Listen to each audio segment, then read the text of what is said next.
Yeah? Yes, Maharaj. Om Jnanatimirandasya Jnananjana Shalakaya Chaksurun Militanyena Tasmai Shri Gurave Namaha. Nama Om Vishnu Padaya Krishna Prishtaya Bhutale Srimati Bhaktivedanta Swaminiti Namane Namaste Saraswati Devi Gauravani Pracharine Nirvisesha Shanyavadi Paschatya Deshatarine Vanchakalpatarubhyascha Kripa Sindhu Bhayevacha Patitanam Pavanebhyo Vaishnavibhyo Namo Namaha. Jai Shri Krishna Chaitanya Prabhu Nityananda Shri Advaita Gadadhar Srivasadi Gaur Bhaktavinda. Hare Krishna Krishna Krishna Hare Hare, Hare Rama Rama Rama Hare Hare. So we welcome everyone to our study of Srimad Bhagavatam, 3rd Canto, Kapila Siksha, at the level of Bhakti Vaibhava, right? And we're on, here you can see chapter 29.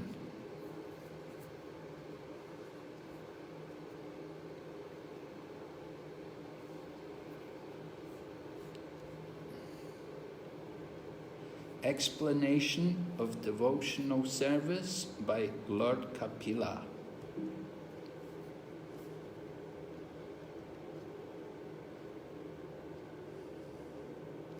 So we have our overview. The chapter begins with Devahuti inquiring from Lord Kapila. She's got different questions to put. And then Lord Kapila will explain about how bhakti is practiced in different degrees according to the practitioner, how he's affected by the modes of nature. And then we will hear about nirguna bhakti, bhakti free from the modes. Then the chapter goes on to describe about the results of different devotional practices. And then we will hear about how to deal respectfully with all different living beings.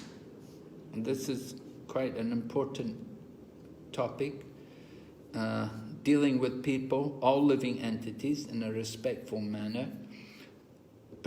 Particularly, it's important in deity worship. And then we'll hear about the different gradations of living entities. And by following Lord Kapila's instruction, you can go back to Godhead. We'll hear about the effects of time. Devahuti inquired about time. She wanted to hear about time.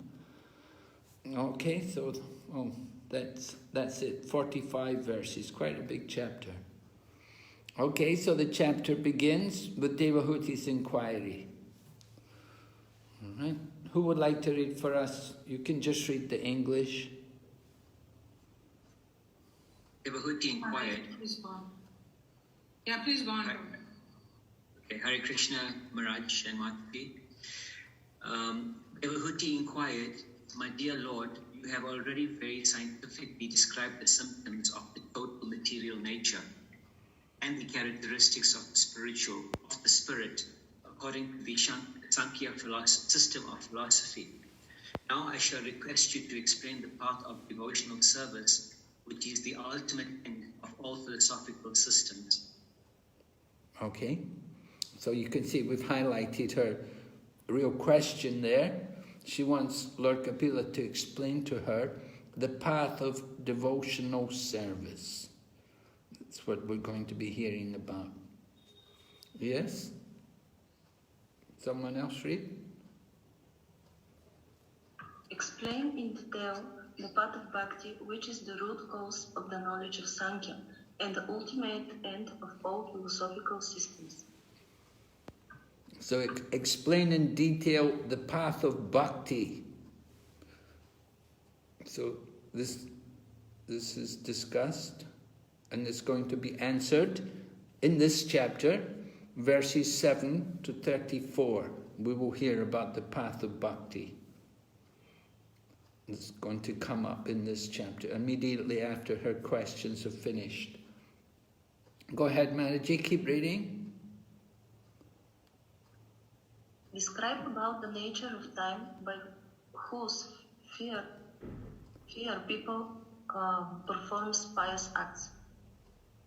And this is answered also in this chapter, at the end of the chapter.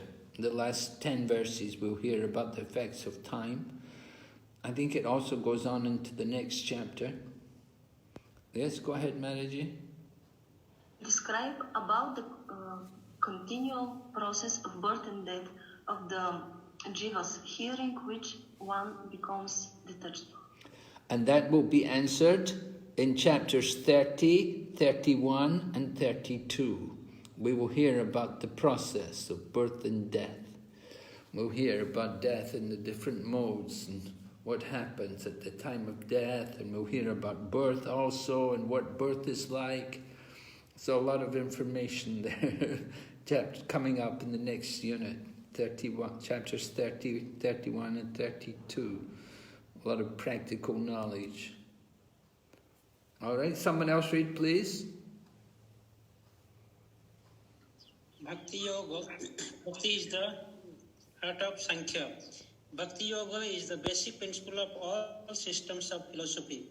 All philosophy which does not aim for devotional service to the Lord is considered merely mental speculation.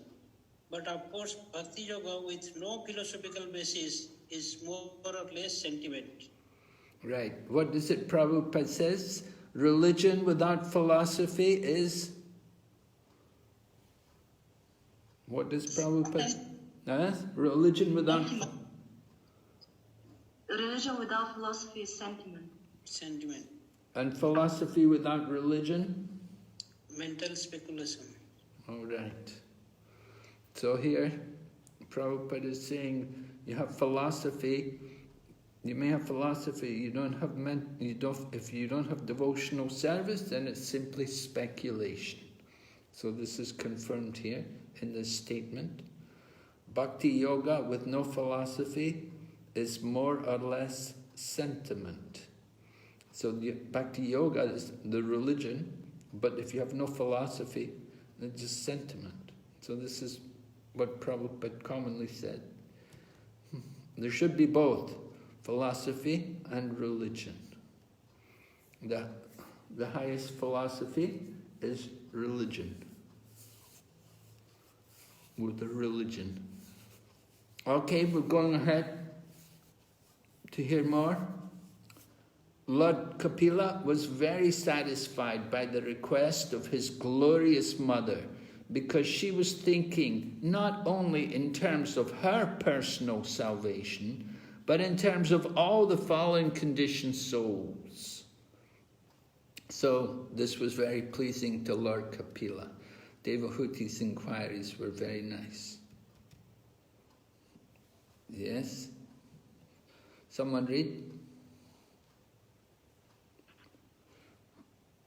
The Lord is Yes, Mataji.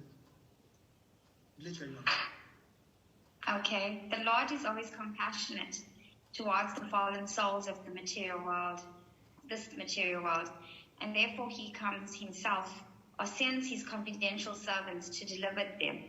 Since he is perpetually compassionate towards them, if some of his devotees also become compassionate towards them, he is very pleased with the devotees.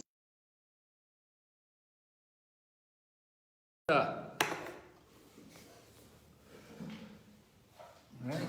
In the 18th chapter, Lord Krishna says, Nachatasman manusheshu kasyan me priyakritama. There's no one more dear to me than the one who is teaching also this message, this knowledge of devotional service. So this is appreciated by the Lord. The Lord himself comes to teach, and if the devotee also takes up this work on behalf of the Lord, then the Lord is very pleased with the devotees. You want to please the Lord? Take up that work, teaching, preaching. Yeah? Now, we're going into here now about the different classes of bhakti, different love, different manners in which people may perform their devotional service. Actually, the path of devotional service is one without a second. But according to the devotee's condition, devotional service appears in multifarious varieties, as will be nicely explained in the following verses. Right? Devotional service appears in different varieties. We'll see devotion in ignorance, passion, and goodness, as well as nirguna bhakti. This described here. So first of all, devotional service in the mode of ignorance. Who would like to read?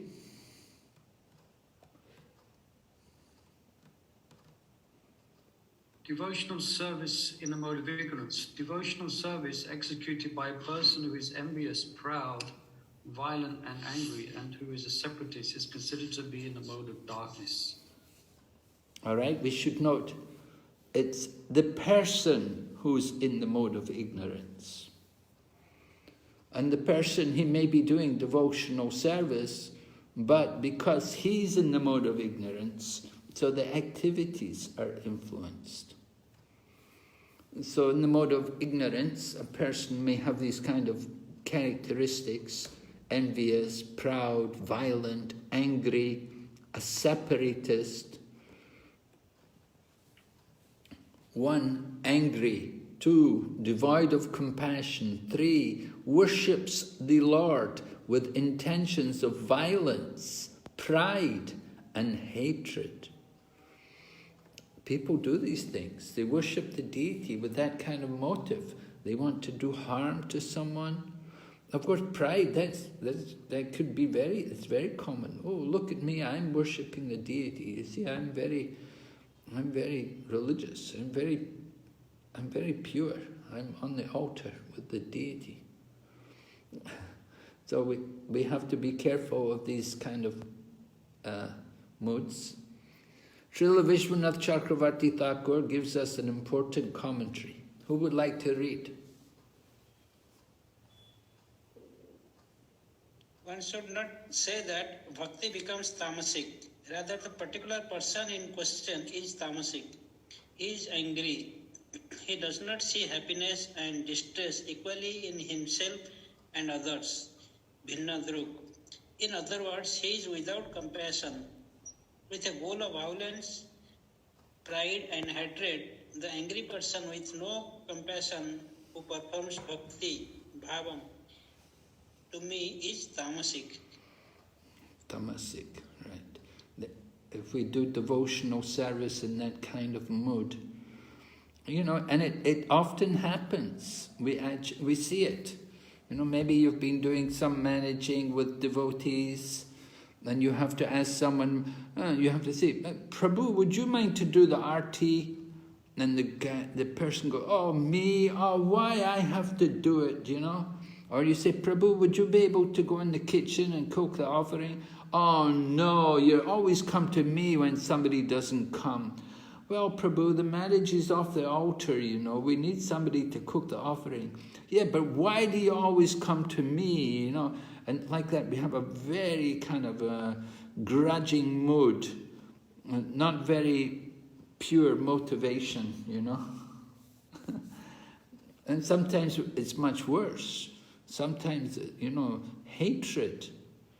That's really, I hate to do this. I hate to, or I hate this person. I have to work with this person. I hate them. So then sometimes you're angry. It's really not the right mood to be doing devotional service. And so we may do service, but there's no real devotion, or the devotion has become influenced. The person is in ignorance. Bhakti itself may not be in ignorance, but the activities themselves are pure. But because of our consciousness, the manner in which we do them, tamasic influence. Go ahead, keep reading, Prabhu. The worship of deities in the temple by a separatist with a motive for material enjoyment, fame and opulence is devotion in the mode of passion. All right. Have you seen this before? I'm sure you've seen it a lot. Worship in the temple by a separatist with a motive for material enjoyment. More specifically, fame and opulence. He wants to be known. Oh, he's the pujari. Oh, he did the arti. Oh, opulence. How will he get opulence? Well, maybe he's thinking by worshipping the deity, Krishna will reward him. So that is devotion in the mode of passion. We don't worship the deities with a pure motive. We're thinking, what will I get? What will I gain from this service? So this is not the proper mood to perform devotional service. And then, go ahead, Prabhu. Worships the Lord with the desire for other objects, with goals of material gain, fame or wealth. Okay. Yeah, we want some profit, adoration and distinction, generally. Lab, puja, pratishta. Right? These are the things, these are the enemies, these are the anarthas, which we want to be very careful to try to remove. Yes, go ahead, Prabhu. The word separatist must be understood carefully. The Sanskrit word in this connection are bhinna druk and pruthak bhava. A separatist is one who sees his interest as separate from that of Supreme Lord. Mixed devotee or devotee in the mode of passion and ignorance think that the interest of the Supreme Lord is supplying the order of the devotee. Can you imagine? They think that the interest of the Lord is to supply the orders of the devotee. The devotee wants to tell the Lord what he wants, and the Lord is supposed to fulfill all his desires.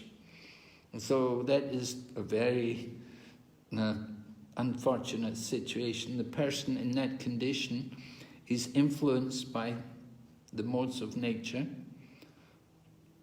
Although he may be engaged in devotional service, his devotion is influenced by the modes of nature, the lower modes, passion and ignorance. And it's not very good to be in that condition. Oh yes, there's a bit more, Prabhu. The interest of such devotee is to draw from the Lord as much as possible from their sense gratification. This is separatist mentality. Mayavadi, however, interpret this word separatist in a different way. They say that while worshipping the Lord, one should think himself one with the Supreme Lord. This is another adulterated form of devotion within the mode of material nature.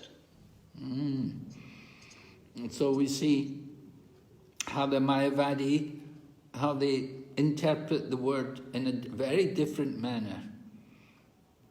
And they say that we should think ourselves one with the Lord. When we worship the Lord, we should think of ourselves as being one with Him. So this is also an adulterated form of devotion. This is not pure devotion. So they interpret the word like that. Oh, we should think of ourselves as one. One should think himself one with the Lord. But Prabhupada is explaining the Vaishnava interpretation of the word separatist, that we have a motive different from that of the Lord. We're not just thinking of what the Lord wants. We bring our own desires. So this is the modes of nature. So this separatist mentality is very important. It should be understood carefully. What is the separatist mentality? Again, you can see, we explained it here, that he sees his interest as separate from that of the Supreme Lord. And of course we think our interest is more important than that of the Lord. Okay, go ahead Prabhu, keep reading. When a devotee worships the Supreme Personality of Godhead and offers the result of his activities in order to free himself from the inhibitories of fruitive activities, his devotion is in mode of goodness. All right, yeah, that's the mode of goodness. You worship in the mode of goodness. What does he want? He wants to get free of his bad karma. He wants to get free of the bad reaction. Maybe we're thinking, you know, before I became a devotee, I did a lot of nonsense. I want to get rid of all my bad karma. I want to nullify, take away all my karma, so I'll do this devotional service. Get free from the inebrities of fruitive activities, with karmic activities. We want to get free from the results of all of our karma. So, do devotional service. If our motive is like that, that is also not pure devotion, but that is devotion in the mode of goodness. Yes? Worships the Lord with a desire to destroy karma and makes his work as an offering to the Lord. Worships as a matter of duty. And fourthly, to achieve liberation. If we're doing the devotional service just to get liberation, then that is also the mode of goodness. That is not pure devotion. Oh, I want liberation, just give me mukti. So is everyone clear about this? Very important, understand this. Worship in the mode of goodness. There are 4 things described there. A desire to destroy karma. An offering, makes his work as an offering to the Lord. Worships as a matter of duty. And worships to achieve liberation. So this is all the mode of goodness. All right? Okay. Yes, go ahead. Who will... Okay, let's have another person read. Read the verse. Not the Sanskrit, just the verse. Translation. The manifestation of unadulterated devotional service is exhibited when one's mind is at once attracted to hearing the transcendental name and qualities of the Supreme Personality of Godhead, who is residing in everyone's heart. Just as the water of Ganges flows naturally down towards the ocean, such devotional ecstasy, uninterrupted by any material condition, flows towards the Supreme Lord.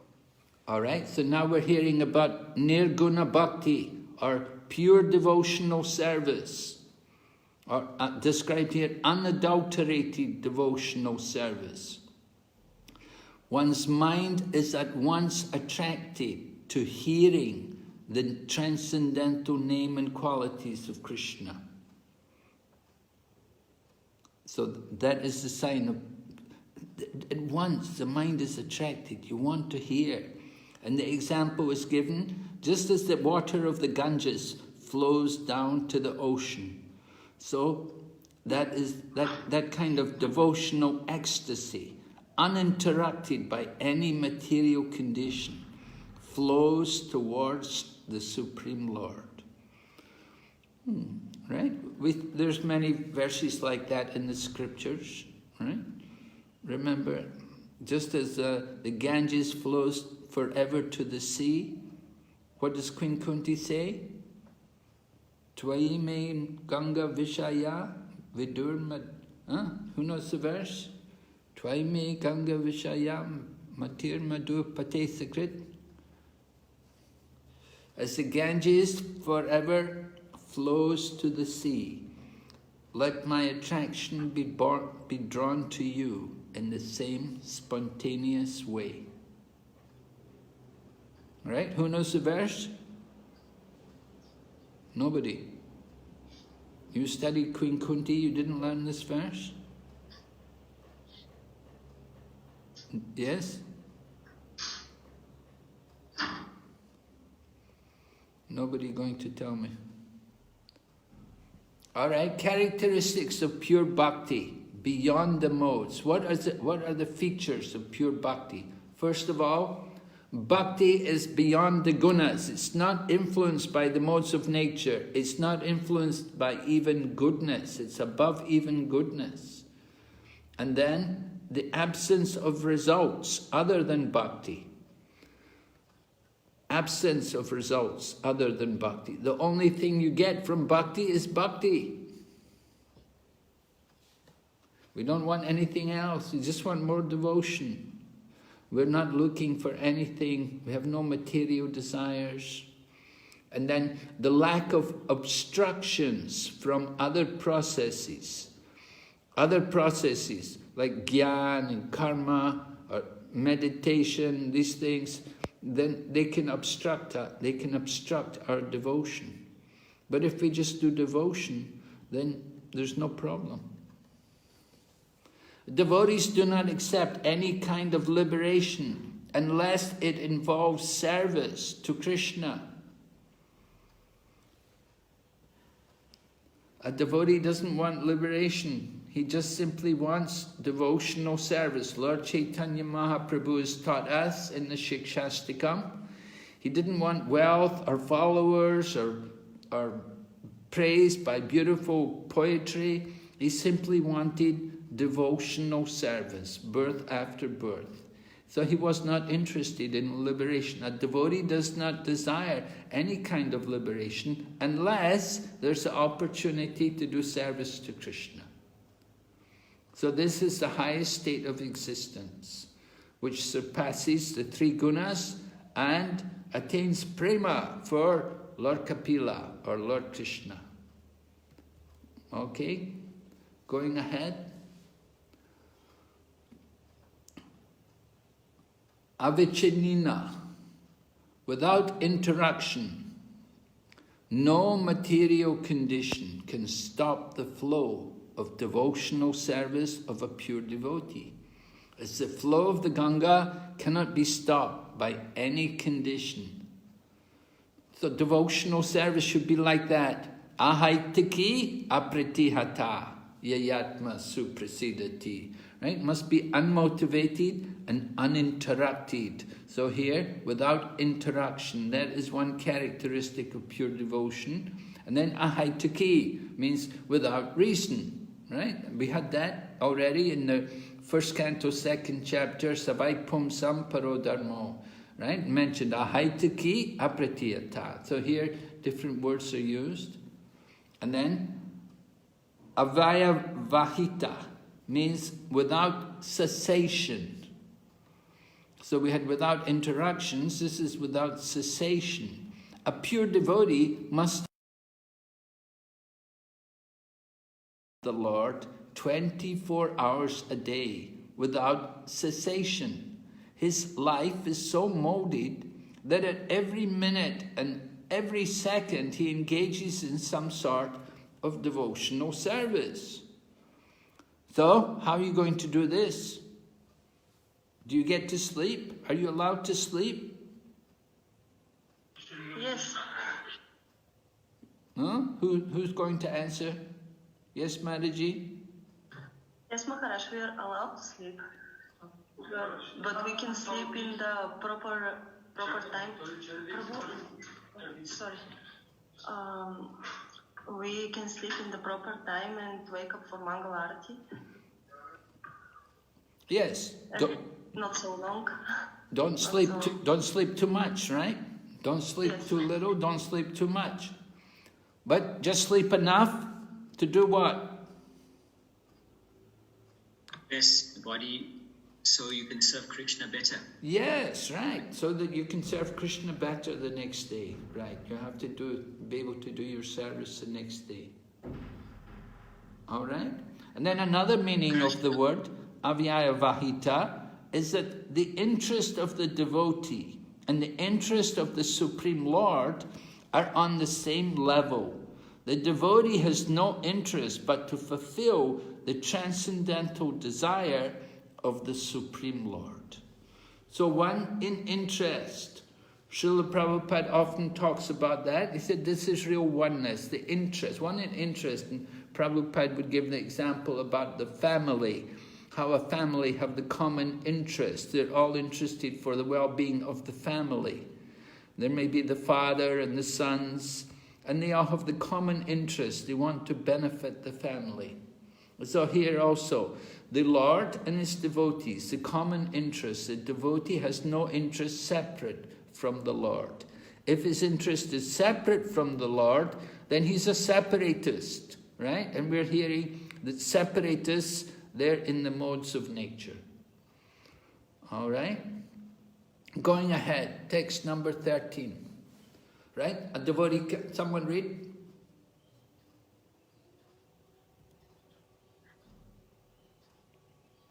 Maharaj, can I ask a quick question, if that's okay? Okay, yeah, we'll have a question. Maharaj, in prior chapters we mentioned that devotional service is beyond liberation. For practice of devotional service, liberation is achieved automatically. So here we discussed, Bhakti in the mode of ignorance, passion, and goodness. So, I was just thinking, if Bhakti is practice in passion or ignorance, then liberation can't be at a very, very high level of spiritual advancement. And then second part was, if liberation is not considered to be that high in terms of your spiritual advancement, how come do we refer to like Srila Prabhupada and the Acharyas as Hare Krishna? Yes, I'm here. Thank you. So Maharaj, sorry, again, the second part of the question was, if liberation is not considered to be at such a high level, how come do we refer to Srila Prabhupada and the Acharyas as eternally liberated souls? Let's try to understand this. Well, you have to understand that when we talk about devotee being liberated, that means he has to be performing pure devotional service. If we're doing devotional service in the modes of nature, then you're not liberated. It's no question of liberation in the mode, if you're doing service in the mode of passion or ignorance. You're not going, there's no question, it's not that they're different, not a very high level of liberation, no, there's no question. We don't hear that, oh, not a very high level of, there's no such thing. You're either liberated or not, and if you're doing service in the modes, you're not liberated. Because service in the modes, it means the person's in the modes of nature. You have to do devotional service. There has to be pure devotional service. So when Bhagavad Gita speaks about devotional service, it's not talking about just any old devotional service. It's devotional service which is above the modes. That's my understanding anyway. You have to transcend the modes of nature to actually come. You have to transcend the modes of nature to actually get the benefit of devotional service. Okay, thank you, Maharaj. My doubt just kept in, when we discussed that when you come to devotional service, it was mentioned that you're already liberated. So that's why now going through these three different modes, it made me question. Well, theoretically, you're liberated. Yes, if you've come to devotional service, you take up devotional service with a pure motive. But if you're coming with some other motive, then it's not going to be this effective. It's not going to work. What is your motive in coming? Are you coming simply for the service of Krishna? Simply to to try to please Krishna and to engage in the loving service of Krishna? Are we coming for our own motive? Are we looking to get something from the Lord? We have our material desires. So our service is influenced by the modes. And Prabhupada would often say, it's not so easy thing to become a Vaishnava, to become a devotee. It's not so easy thing. We're trying to become, but still we're influenced by the modes. And if even our devotional service is influenced by the modes. So we're not going to get the same result.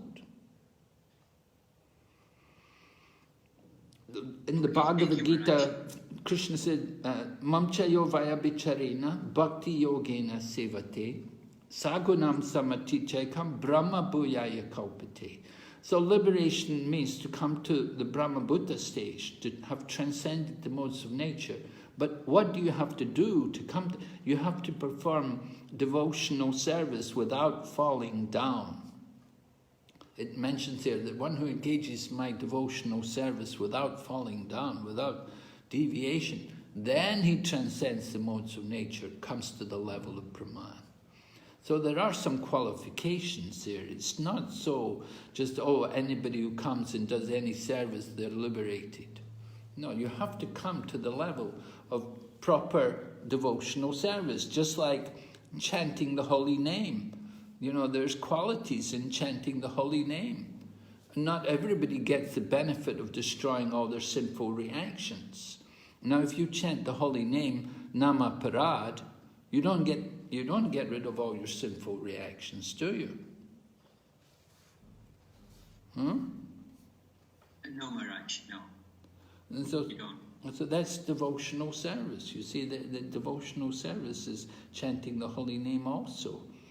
And there's qualities in it. And we have to have, it has to be pure. The motivation has to be pure to get the real benefit from devotional service. So we're hearing these things. This is to make us aware of these things, to bring us to a higher level of devotion. Yes. I've got a proper understanding of this, Maharaj. Thank you very much. Hare Krishna, Maharaj. Yes, Prabhu.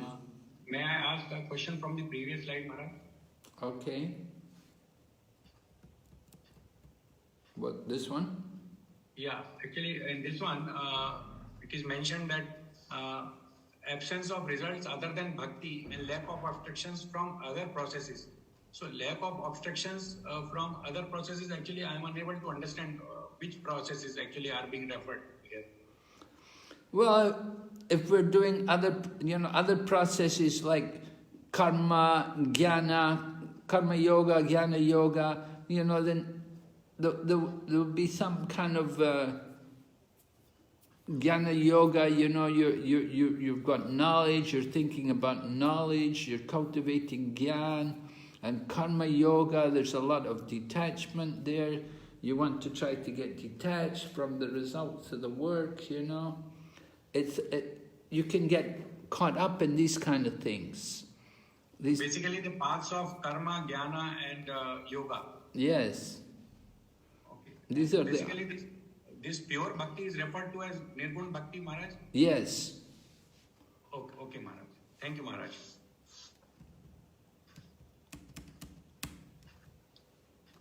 All right, going ahead, text 13. Please read, someone. Shall I read, Maharaj? All right, yeah, please read, yeah. The shloka also and the... No, just read the...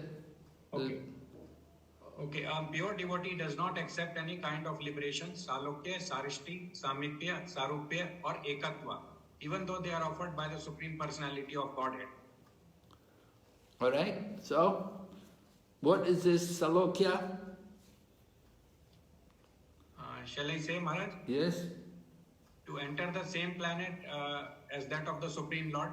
Right, and sarshti means? To have the opulence, same opulence as that of the Supreme Lord. And samipya? To have, to become a personal associate of the Supreme Lord. Okay, and sarupya?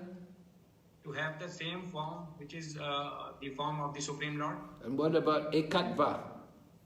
To merge in the Brahm Jyoti, the Brahman effulgence. So pure devotee is not interested. There are 5 different kinds of liberation. We see these 5 different kinds of liberation are there. But even they're offered by the Supreme Lord, the pure devotee will not accept them unless there's the opportunity for devotional service.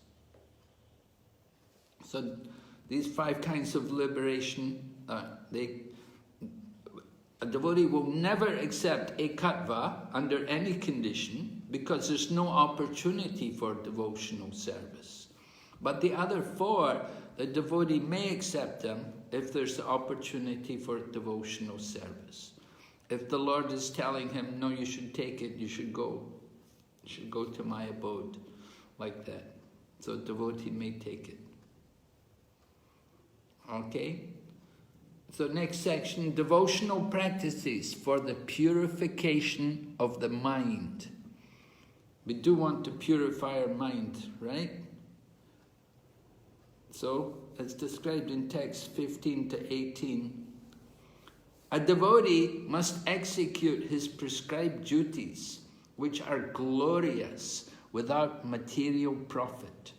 Without excessive violence, one should regularly perform one's devotional activities. Right? So, prescribed duties. A devotee must execute his prescribed duties. We have different prescribed duties, just like grihastas, you have certain duties to perform. And there will be different, sometimes there will be emergency things. Whatever we're required to do, you have to maintain your family, of course, you have to do these things. But we do them without thinking about material profit. And then excessive violence. We should be very careful to avoid that. Unnecessarily violence. We get angry, we lose our temper, we become violent. It's very bad, very dangerous for a devotee. Characteristic of a devotee should be that their mind is peaceful and pure. We shouldn't get angry and be violent. One time, there was a young couple living in a house next door to some other people, and the other people complained to the devotees. They said, you know, we were surprised. The young couple came to live there, and we saw that they were devotees going to Hare Krishna temple, but we'd hear them argue all the time, very violently, arguing and shouting at each other and screaming. We wondered what was going on. We thought they were supposed to be peaceful people. And they were devotees. They go to the temple and they dress like devotees. But when they're at home, they were so violent and arguing and screaming and fighting with each other. So that's not the behavior, not the proper behavior of devotee. So we have to perform proper devotional activities, and we should be very careful about these things, about violence. All right? Someone can read this for us? Chandrika, can you read for us? Yes, Maharaj. Even if a devotee has to commit violence, it should not be done beyond what is necessary. Arjuna engaged in the art of killing, and although killing is of course violence, he killed the enemy simply on Krishna's order. In the same way, if we commit violence as it is necessary by the order of the Lord, that is called natihimsa. We cannot avoid violence, for we are put into a conditional life in which we have to commit violence, but we should not commit more violence than necessary or than ordered by the Supreme Personality of Godhead. Okay, so how do we understand this? We cannot avoid violence, for we are put into a conditioned life in which we have to commit violence. Chandrika, can you comment on this? I can try, Maharaj. from the purports I read, Srila Prabhupada purports, I understood that he gives this example that we also have to kill plants to have food. But this is the arrangement that Krishna gave for people, for human beings. And this is the right violence. It's also violence, but it's necessary violence. Oh. The right violence. Okay, very good. Thank you, Mariji. Very nice. Maharaj, can I try? Yes, please. Maharaj, like mother, she scolds her child not to do if he does not do proper things that way. So it should be in a proper mode, like to benefit. Like and the same thing with Hanuman. Hanumanji, he like with his like he burnt the Ravan's empire, but he did not burn the Ashokvatika and Vibhishan's house that way. So that way it is in the right violence, done in a proper way. Well, I question you about this business with the child. You get violent with the child. Prabhupada said you're not allowed to hit the children. Not hitting, like suppose if you're scolding a child that way. Oh, like if you're not doing a proper just a verbal chastisement. Yeah, verbal. No physical violence. Huh? Yes, ma'am. And Prabhupada said you can show them the stick and threaten, but you cannot use it. You cannot clap a child. Right. You cannot use the stick. You can show it. You say, I'll beat you. But you never use it. Right? So, yes, like that. We see some extremes, like other people, the extremes which they go to avoid violence. We see, for example, the Ahimsa Jain, they will wear Ahimsa silk. What is it? Digamba? Swatamba Jains. They wear Ahimsa silk cloth. They wait for the silkworm to die. And then when the silkworm dies a natural death, then only they take the cocoon and they make the cloth. And then they will sweep the road, and they always wear a mask. Nowadays everyone's wearing masks because of COVID. But even before COVID, the Jains would always wear a face mask over their mouth. And they will filter the water before they drink water. And Buddhism also is a bit like that, because in Buddhism, for them, the ultimate religious principle is ahimsa. And they consider ahimsa to be the highest principle of religion. But Prabhupada explains that ahimsa is a sub-religious principle. It's not the highest principle of religion. Rather, the highest principle of religion is to develop love of God. But Buddhism and Jain and so on, they have no concept of God. And for them, they just practice they're cultivating more the mode of goodness and avoid violence. And sweep the road and do things like that. The Lama Buddhism, they will break the earth and they will make sure there's no worms or anything in the earth before they use the earth to make a brick to put up a building. And they do things like this. So they go to extremes to practice non-violence. But Prabhupada said here we cannot avoid violence. Just like you're walking, when you walk somewhere, sometimes there will be some insects. Of course, we will try to avoid the insects if there are insects on the path, but sometimes you can't.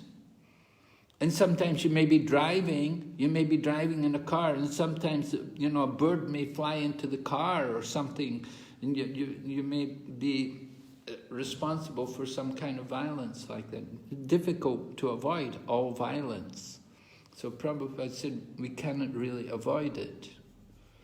But we have to use everything for the service of Krishna. That is the point. That if we're walking for the service of Krishna and we're driving the car for Krishna, to go for Krishna's service, then you're not going to get karma for it. So That's the idea. You can avoid karmic reaction by being fully engaged in Krishna's service. And the example was given Arjuna, his fighting, doing it on the order of Krishna. All right, any comments on this? Any question?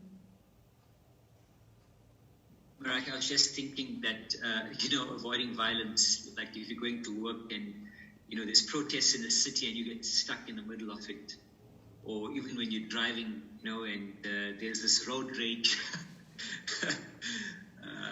type of situation, and people become violent because of it. In that situation, do we just remain peaceful and try to avoid those situations? Yeah, you have to control your emotions. Even if you kill mosquitoes, it's not really good. Prabhupada would tell devotees, don't make my room into a crematorium. And so many mosquitoes, killing all the mosquitoes. So, in the 5th canto, Srimad Bhagavatam, it talks about a hell for people who kill the innocent little creatures, even like bed bugs and things like that. There's a special hell for people to go there who kill all these innocent insects. So we have to be very careful. Okay, we'll go ahead. Next section, we're going to hear about appreciating the deity. Would someone like to read? All right, sorry, a quick question, please, on that last comment. Yeah. In our temple, sometimes we get these rats and, insects and the temple authorities order, these fumigators to come in, and then, these insects and rats, they die. So, if it's causing a disturbance, then, is there reactions for that? What happens in that situation? Yeah, difficult. I know one time in Hyderabad, they had some food there, and the rats somehow came and got it, and the devotee said to Prabhupada, he said, Prabhupada, I'll put some rat poison down and kill them. And Prabhupada turned to the devotee and said, you should be killed. And so, yes, rats come and different mice and things like that. We should be careful to keep everything very clean and don't leave food lying around and don't keep garbage laying around. Because when we have a lot of garbage laying around and food, then it will attract the mice and rats. So often we are responsible for these things. And one time I heard there was a cockroach in the kitchen, and Prabhupada just knocked it out of the window and said, go outside and enjoy. So that was Prabhupada's mood. Go outside and enjoy. You can put a notice up, no mice and rats here, go outside and enjoy. All right, appreciating deity, someone read? Okay. There is a distinction in the... I'm sorry. Okay, thank you. There is a distinction in the manner a neophyte and an advanced devotee appreciate the Lord's presence in the temple. A neophyte considers the Archvigre to be different from the original personality of Godhead. He considers it a representation of the Supreme Lord in the form of a deity. But an advanced devotee accepts the deity in the temple as the Supreme Personality of Godhead.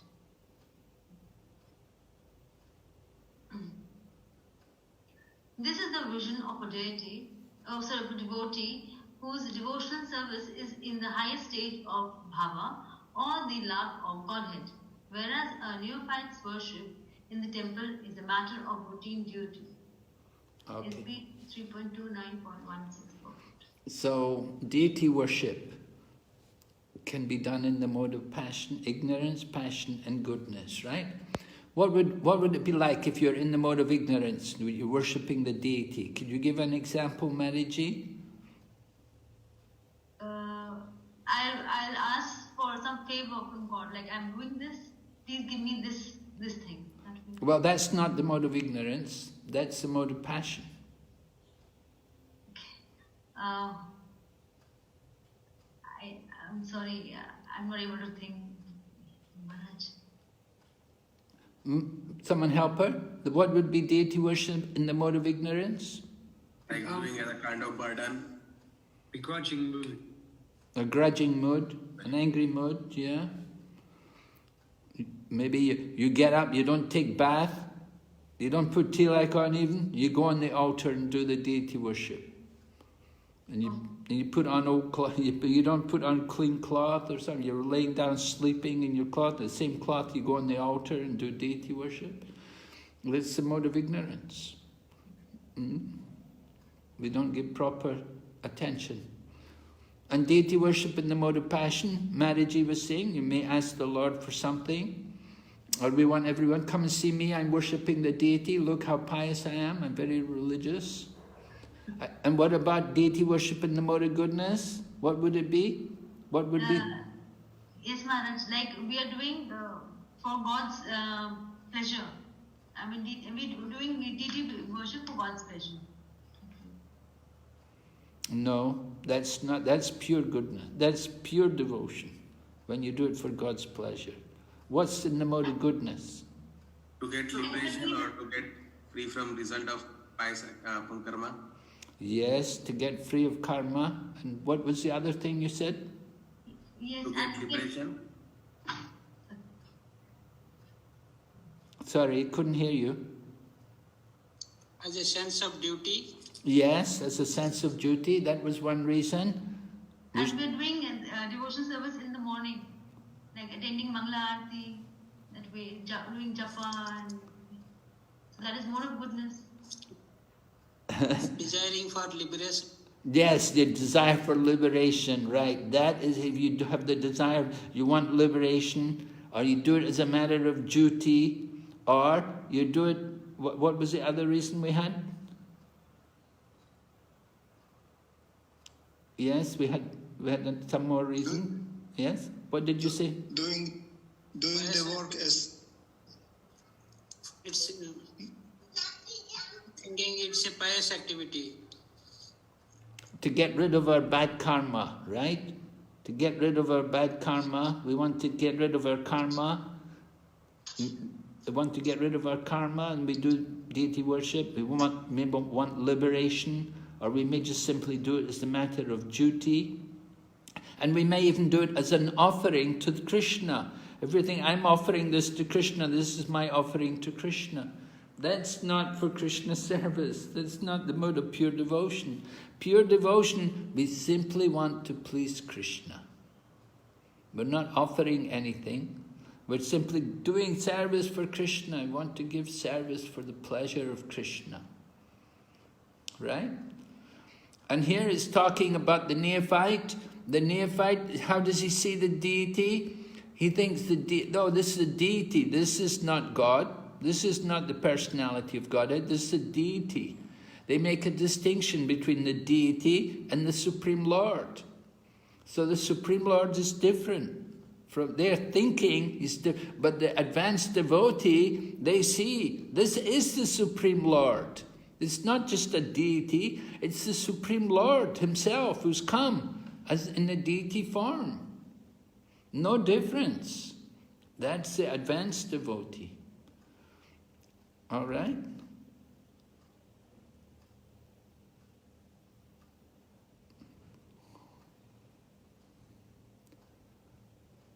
All right, someone like to read this for us? It is said by Vaishnava Association. It is said by Vaishnava Chakravarti Thakur that even if one is a Vaishnava, if he is not of good character, his company should be avoided. Although he may be offered the respect of Vaishnava, anyone who accepts Vishnu as the supreme person of Godhead is accepted as Vaishnava. But a Vaishnava is expected to develop all the good qualities of the demigod. Yes. So Vaishnava should be of good character. He should have good qualities. Prabhupada was asked, how would we recognize a Hare Krishna devotee? He was on television in America and the men interviewed him. He said, how would I be able to recognize one of your devotees? And Prabhupada said, oh, he would be a perfect gentleman. In other words, he would have all good qualities, good character. So Prabhupada says, anyone who accepts Vishnu as God, he is a Vaishnava. But he has to develop the good qualities. We have to show that we're Vaishnava by the characteristics, by the qualities of the demigods. All the good qualities should be there.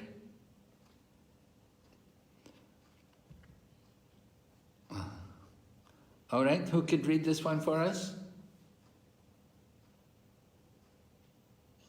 The exact meaning of the word Satvena is given by Sridhara Swami as being synonymous with dhairyena or patience.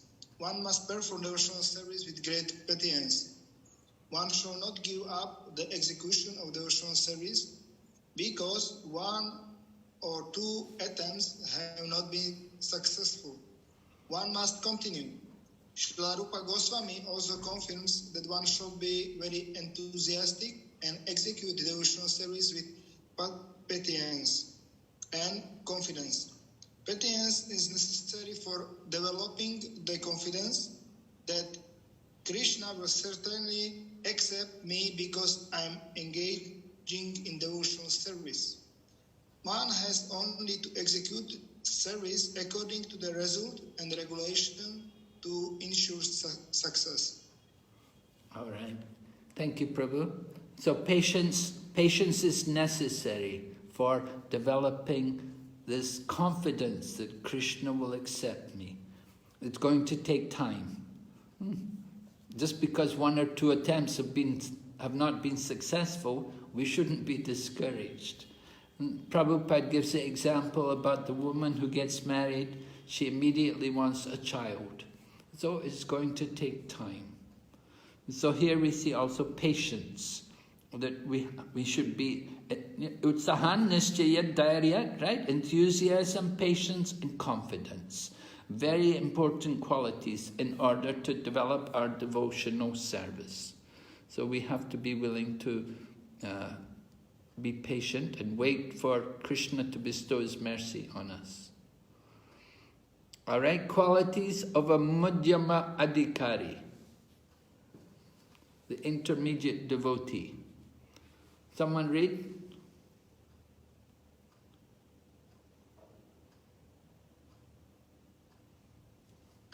The pure devotee should execute devotional service by giving the greatest respect to the spiritual master and the acharyas. He should be passionate to the poor and make friendship with the persons who are his equals, but all his activities should be executed under regulation and with control of the senses. Thank you.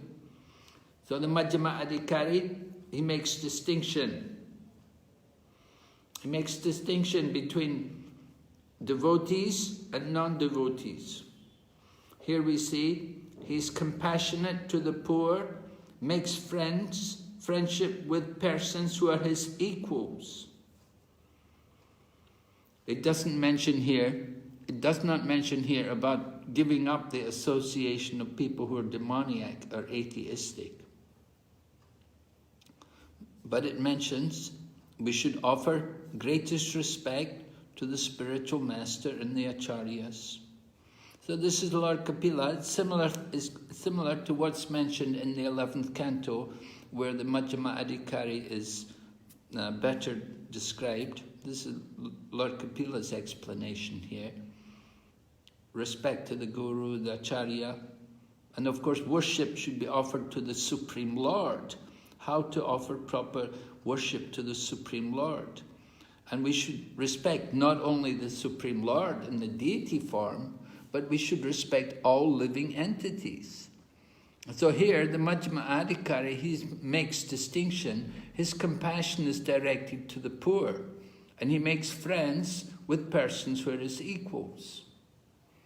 Those who are not his equal, somebody is atheistic or somebody is a blasphemer, we'll just avoid them.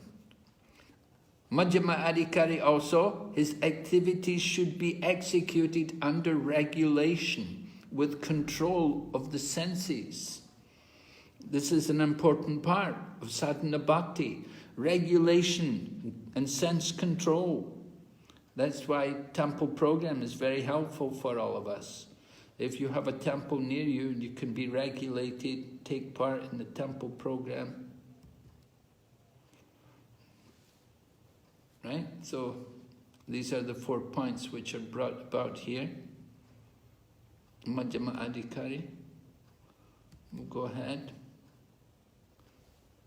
Nira ahankriyaya, humility. Nira ahankriyaya, humility. The symptoms of a devotee are meekness and humility. Although spiritually very advanced, he always remains meek and humble. Chaitanya Mahaprabhu taught one should be humbler than the grass on the street, more tolerant than the tree. One should not be proud or falsely puffed up. In this way, one will surely advance in spiritual life. So devotees, they should be meek and humble. Vidya Vinaya Sampani, right? In Bhagavad Gita, the Brahmana is described Vidya Vinaya Sampani Brahmani Gavihastani. Vidya Vinaya Sampani Brahmani Gavihastani Suni Chaiva Swapaki Cha Samopandita Darshana.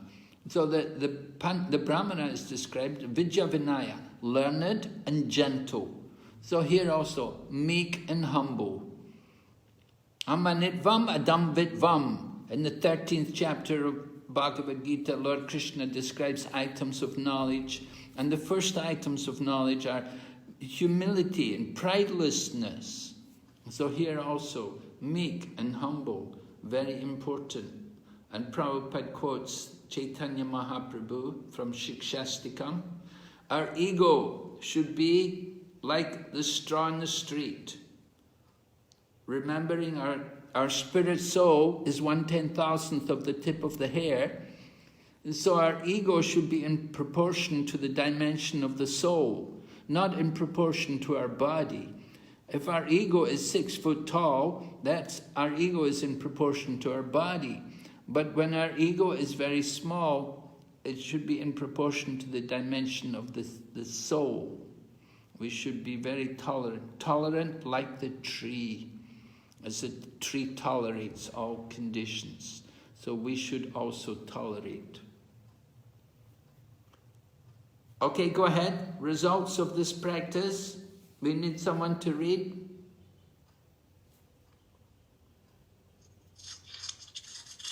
When one is qualified with Prabhuji, please carry on. Please. Go ahead, Mataji, you read. Okay.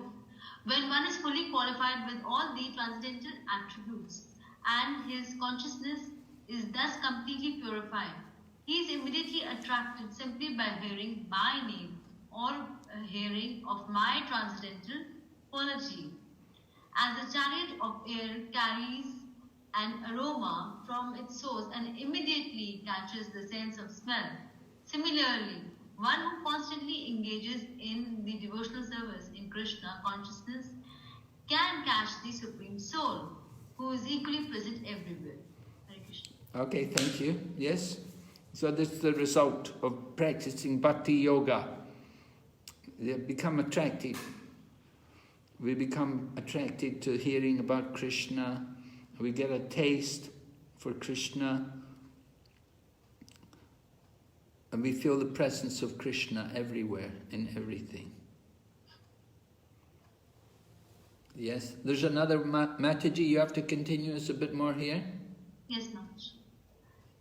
As a breeze carrying a pleasant fragrance from a garden of flowers at once captures the organ of smell, so one's consciousness, saturated with devotion, can at once capture the transcendental existence of the Supreme Personality of Godhead, who, in his Paramatma feature, is present everywhere, even in the heart of every living being.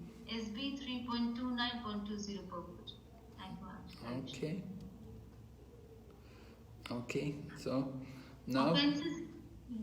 Yes? Respecting all living beings, 21-27. Offenses in Bhakti, 21-22. this regard, I am present in the heart of every living being as the super soul. If one disregards my presence in all beings, his worship of a deity is simply an imitation and is like offering oblations into the ashes. Yeah, this is a very important point, and this is often quoted. I think it's mentioned also in the Bhagavad Gita in the purport one time. I came across it before, that how we worship the deity. A person may give great attention to the worship of the deity, but he doesn't have proper respect for the people in the temple. He sees the Lord in the deity form, but he doesn't see the Lord in the heart of all the people. And so this is disregard, right? So Lord Kapila is pointing out this point. These are offenses in bhakti, that you may be on the altar worshipping the deity, and you may not have the proper regard and proper respect for the people who are worshipping the deity, who are outside in the temple room. And so we have to see they're also souls, and the Lord is also in their heart, and we have to have proper respect for them. So Lord Kapila says, if one disregards my presence in all beings, then his worship is imitation, just like offering oblations into the ashes. What is the good of putting ghee on ashes? You offer oblations into ashes, useless. And the same way you worship the deity, but you don't see God in the heart of all the people, it's very bad, very wrong. And this is an offense in bhakti.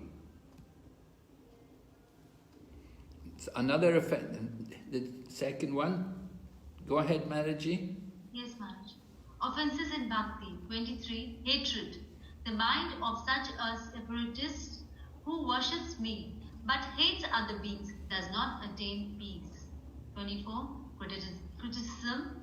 I am not pleased with such a person who criticizes other beings, even if he worships with proper rituals and paraphernalia. Paraphernalia, yeah. So, this is a very important section in this chapter about respecting other living beings. So even though we may be worshipping the deity, and you worship with all kinds of rituals and the proper paraphernalia, but if we criticize people, if we're critical of people, then it's not pleasing to Krishna. So there's some nice examples of this. There was one of the Goswamis, I think it was Raghunath Bhatta Goswami. He would never hear any criticism of anyone. He would just change the subject, or he would just go away. When people want to criticize someone, don't hear it, just go away. Don't listen to people being critical. It's not the proper mood of a devotee. So it goes on a lot, because this is Kali Yuga, and people like to argue and quarrel with each other, we criticize. So we should be very cautious about this. Don't criticize people, and don't hate people. Don't keep hate in your heart. That's also very bad. Oh, I hate that person. Well, this is really very bad. And we must try to overcome these kind of emotions, these feelings, and understand their offenses in bhakti. Okay, so here's 6 kinds of offenses to a Vaishnava. First of all, to blaspheme a Vaishnava. That's an offense. To not offer respectful obeisances upon seeing a Vaishnava is an offense. To not feel delight upon seeing a Vaishnava. We should feel so happy to see a devotee. We shouldn't think, oh no, here he comes, oh my goodness. And we want to, it's not good, it's an offense. And to get angry with a Vaishnava is also not good. To think ill of a Vaishnava, to kill a Vaishnava. Yeah, these are all offenses to devotees. So we must be very cautious of these things. 4 kinds of blasphemy to a Vaishnava.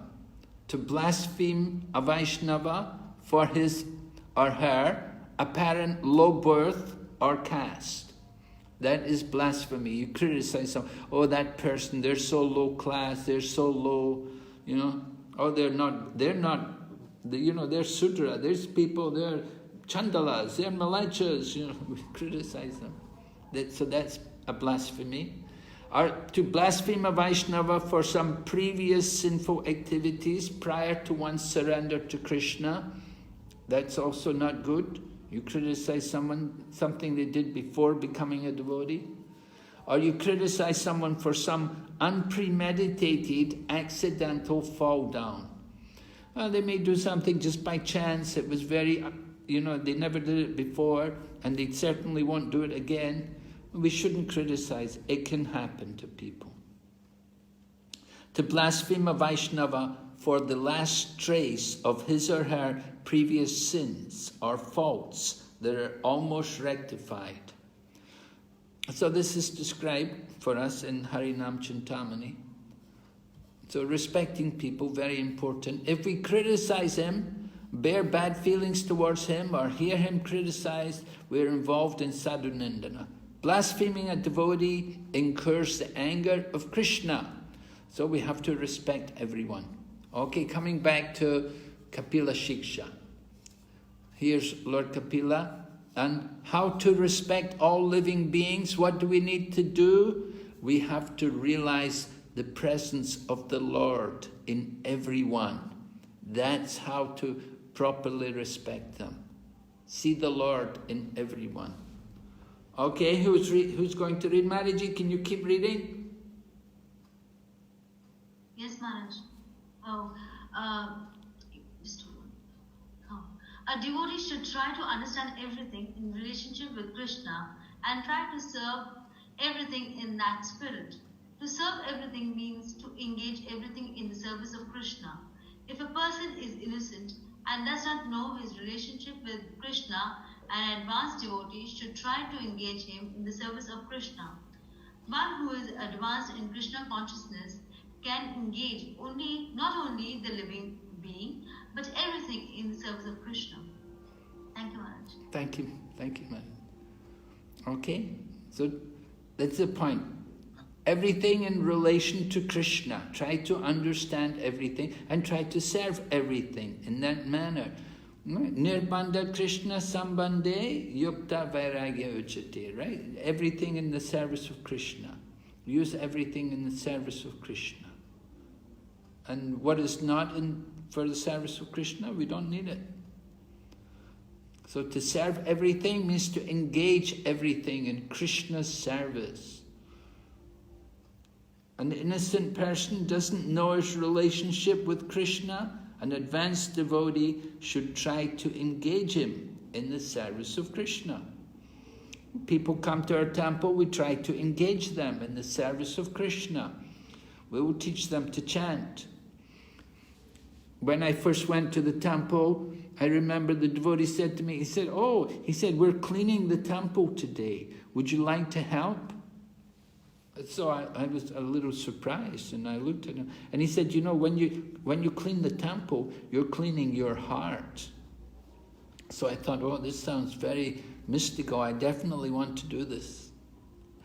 And Jayapataka Swami, he describes when he first met devotees, they were building Rath Yatra car, and they asked him, can you use a hammer? And so his first service was hammering nails in the Rath Yatra car. So Prabhupada says here, one who is advanced in Krishna consciousness can engage not only the living being, but everything in the service of Krishna. Right? There was that example, there was one Mayavadi sannyasi came, and he had some pamphlets for his program, and he gave out pamphlets to everyone. So Prabhupada thought, this is very good. Everyone had the Mayavadi pamphlet. Prabhupada told everyone, keep it. And so then Prabhupada put prasadam on the piece of paper, the Mayavadi's pamphlet. Prabhupada served the prasadam on the piece of paper. And this way he made use of the pamphlet, the Mayavadi pamphlet. He put prasadam on it. Oh, sorry, wait, go back. All right. A devotee should not ignore any living entity. The devotee must know that in every living entity, however insignificant he may be, even in an ant, God is present, and therefore every living entity should be kindly treated and should not be subjected to any violence. Yes. I remember one time we went with Prabhupada to a Hindu temple and they had big pictures of Brahma, Vishnu and Shiva. So Prabhupada explained in his lecture, he said, a devotee of Krishna not only offers respects to Brahma, Vishnu and Shiva, he will offer his respect even to the tiny insect like an ant, because he sees Krishna in the heart of the insect. And another time, Prabhupada called the devotee over, he said, do you see this insect on the table? I said, oh Prabhupada, I'm sorry, do you want me to get rid of it for you? Prabhupada said, I want you to think how to give it Krishna consciousness. So that is Krishna consciousness. We should be thinking, they're spirit souls, how to give them Krishna consciousness. Maharaj, can I ask a quick question, please? Okay. Okay, on this particular subject matter, sometimes when we're preaching or, you get into certain situations where, people are following other faiths or other processes of religion and they may end up insulting you or offending you. Sometimes you can get into heated arguments. Like I remember once in book distribution, we had a table at a shopping center. This one lady came and she said, you people are misleading the public. And sometimes end up in this situation. Sometimes you tend to kind of, feel some enmity towards the next individual. Is that an offense to that person? And is that person causing an offense to you? Is there any reactions for that? Or as a Vaishnava, if we kind of maybe offend somebody, is there any kind of cause of action where we can overcome that offense? Just those two parts of that question. Oh, well, that's a bit difficult for me to answer that question right now. I don't quite know the answer to that question, actually. It's complicated. Could be many issues involved. I will come back to that, Prabhu. I think I just want to leave that question for now. Let's go ahead with this section. At the end, we'll come back. If we have time, we can try to discuss that. Okay, so respecting all living beings. In modern civilized society, slaughterhouses are regularly maintained and supported by a certain type of religious principle. But without knowledge of the presence of God in every living entity, any so-called advancement of human civilization, either spiritual or material, is to be understood as being in the mode of ignorance. So Prabhupada was aware of the standard of religion in the modern world today, that these different slaughterhouses maintained according to some religious principle. And so they have no knowledge of the presence of God. And sometimes when you give a lecture in a Christian school or something, they will say, well, there's a different soul in the animal. They think animal souls are different from human souls. And if they have a soul, it's like that. Or they think animals are just there for us to eat. And they have this kind of philosophy. And of course they're influenced by Darwinism also. They think everything, we've all evolved from the animals.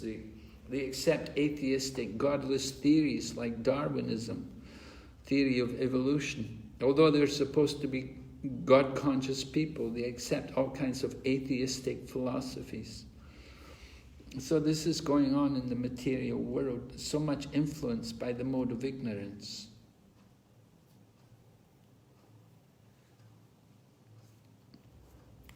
All right, text. This is text 24, purport. Similarly, we may offer many valuable items to the deity, but if we have no real sense of devotion and no real sense of the Lord's presence everywhere, then we are lacking in devotional service.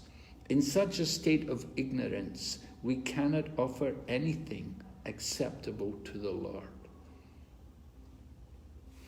So this is a powerful criterion which Srila Prabhupada is presenting to us through the teachings of Lord Kapila Dev, that we have to see the presence of the Lord in every living entity. Not only in every living entity, but the sense of the Lord's presence everywhere, in everything. So just making offerings to the deity is not enough, but we have to consider the real mood of devotion and the sense of appreciation for the Lord's presence. People may speak about devotion, they have devotion for the deity, but they have no proper respect for the devotees, no proper respect for the public who come to see the deity. So this is the mode of ignorance. And in that mode, the Lord will never accept our offerings. Okay, coming to prasad distribution. Who would like to read this for us? Prasad distribution. It is not that one should create a temple in his private apartment or private room, offer something to the Lord, and then eat. One should exhibit his compassion for ignorant living entities by distributing prasad. Distribution of prasad to the ignorant masses of people is essential for the persons who are making offerings to the personality of Godhead. Thank you. Yes, when we make offerings, offer to the deities, we're meant to also distribute.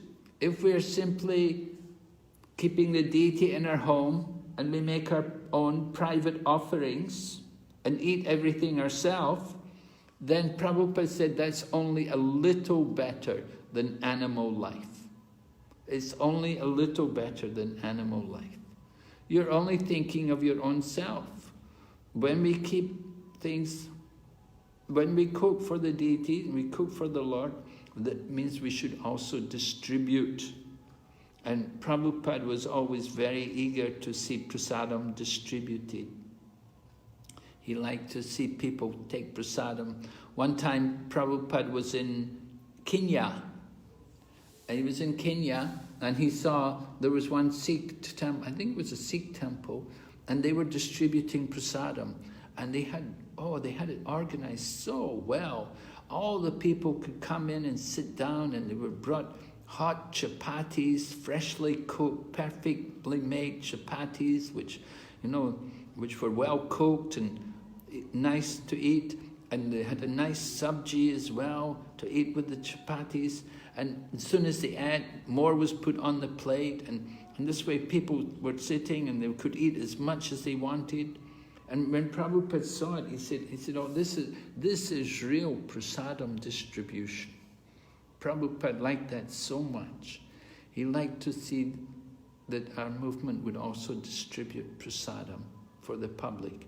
And that was why here in Mayapur, Prabhupada gave the order, no one should go hungry within, I think it's 10 kilometers of the temple.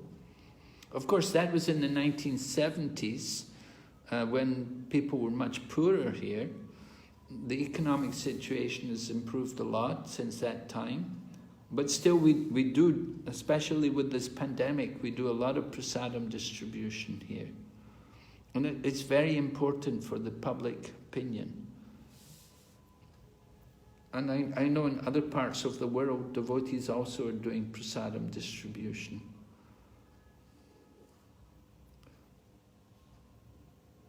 I think in England they have a very successful prasadam distribution program, isn't it?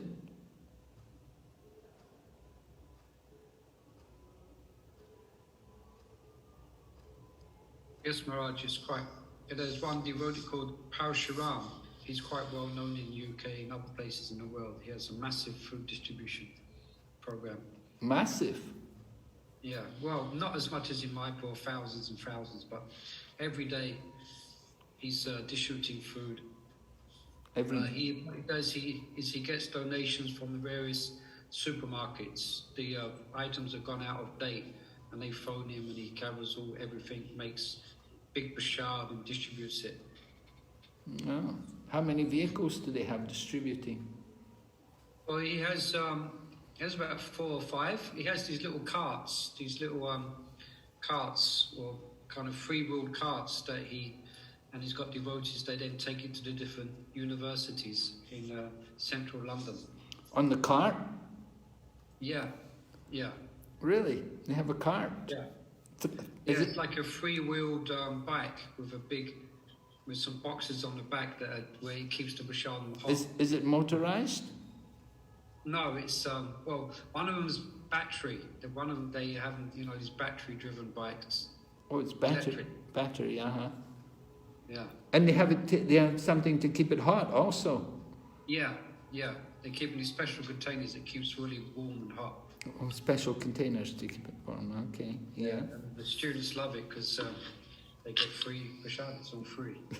Oh, they mainly focus on students, do they? Yeah, students, but they do also to homeless people as well. Okay. Yeah, nice.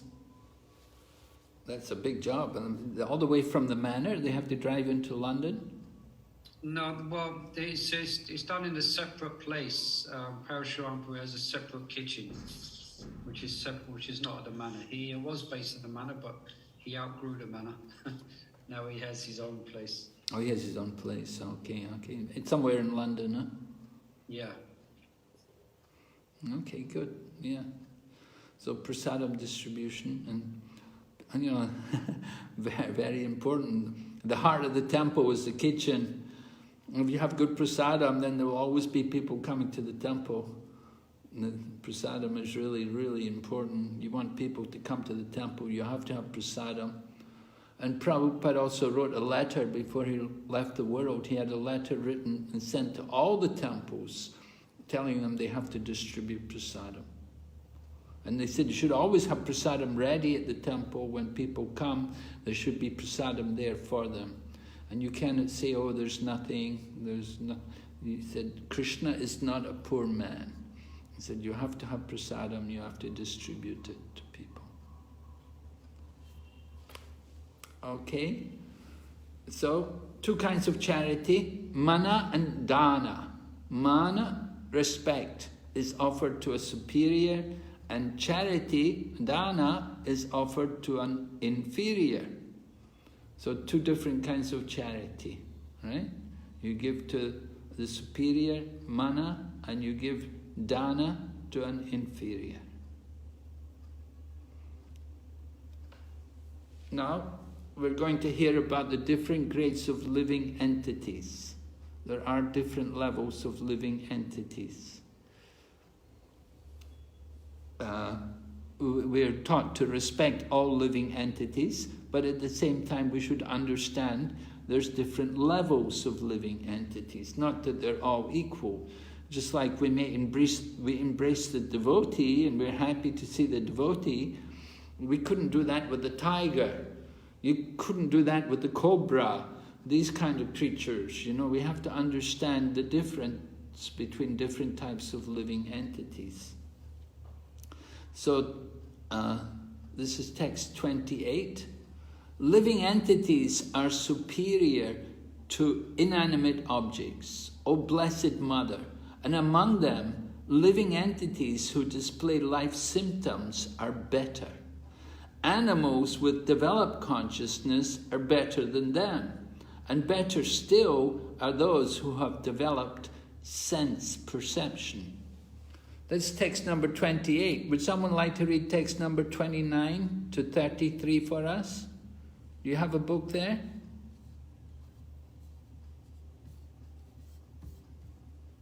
Yes, Maharaj. Yes, would you like to read for us, Maraji? Yes, Maharaj. Thank you. Among the living entities who have developed sense perception, those who have developed the sense of taste are better than those who have developed only the sense of touch. Better than them are those who have developed the sense of smell, and better still are those who have developed the sense of hearing. Text 30. Better than those living entities who can perceive sound are those who can distinguish between one form and another. Better than them are those who have developed upper and lower sets of teeth, and better still are those who have many legs. Better than them are the quadrupeds, and better still are the human beings. Text 31. Among human beings, the society which is divided accordingly to quality and work is best. And in that society, the intelligent men who are designated as Brahmanas are best. Among the Brahmanas, one who has studied the Vedas is the best, and among the Brahmanas who have studied the Vedas, one who knows the actual purport of Veda is the best. Text 32. Better than the Brahmana who knows the purpose of the Vedas is he who can dissipate all doubts, and better than him is one who strictly follows the Brahmanical principles. Better than him is one who is liberated from all material contamination, and better than him is a pure devotee who executes devotional service without expectation of reward. Text 33. Therefore, I do not find a greater person than he who has no interest outside of mine, and who therefore engages and dedicates all his activities and all his life, everything, unto me without cessation. Thank you very much, Mati. Thank you. All right, so we see the different grades, particularly among the Brahmanas there.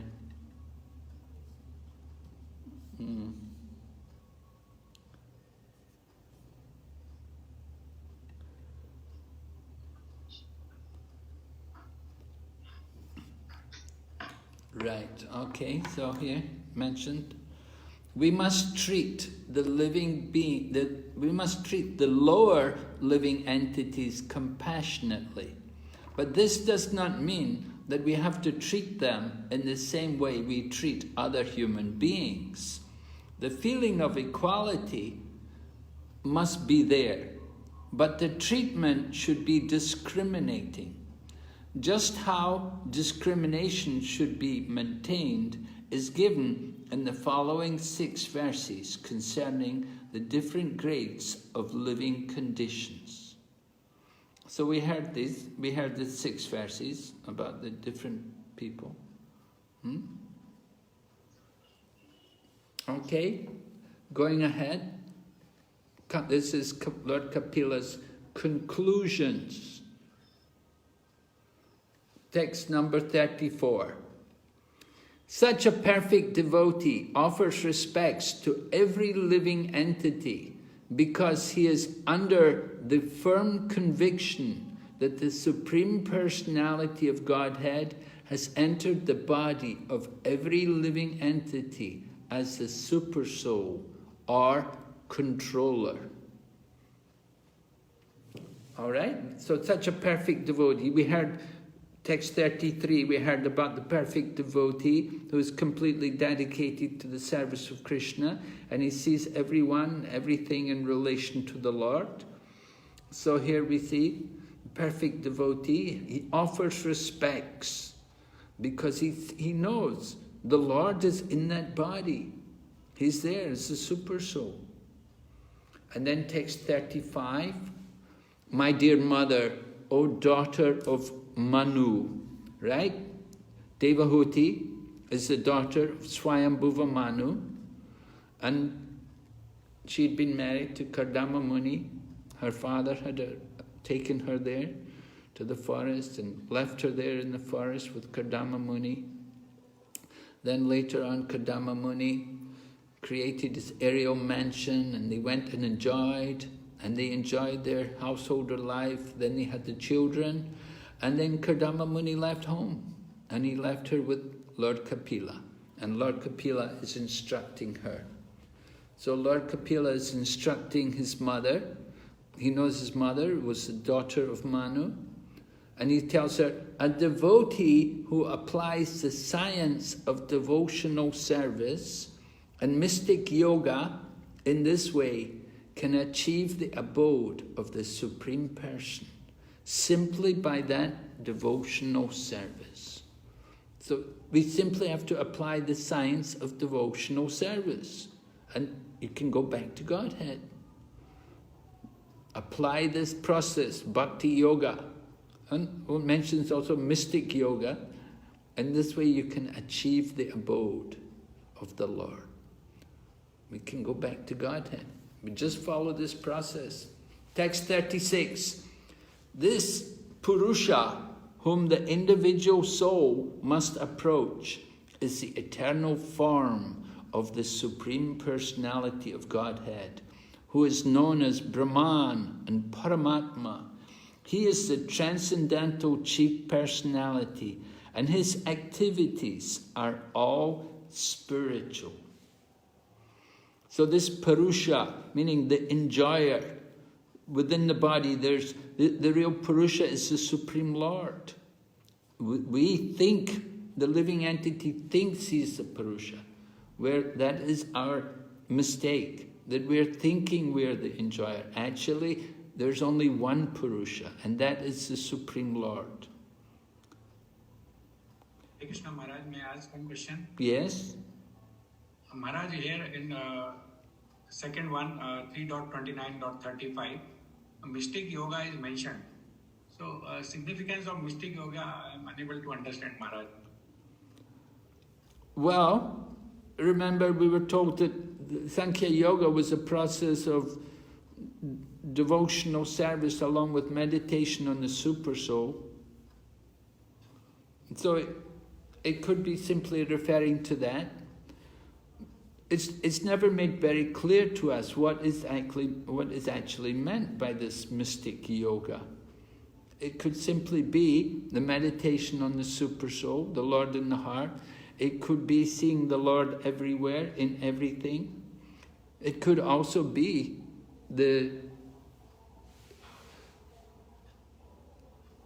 it could be the recognizing the different gradations of the living entities.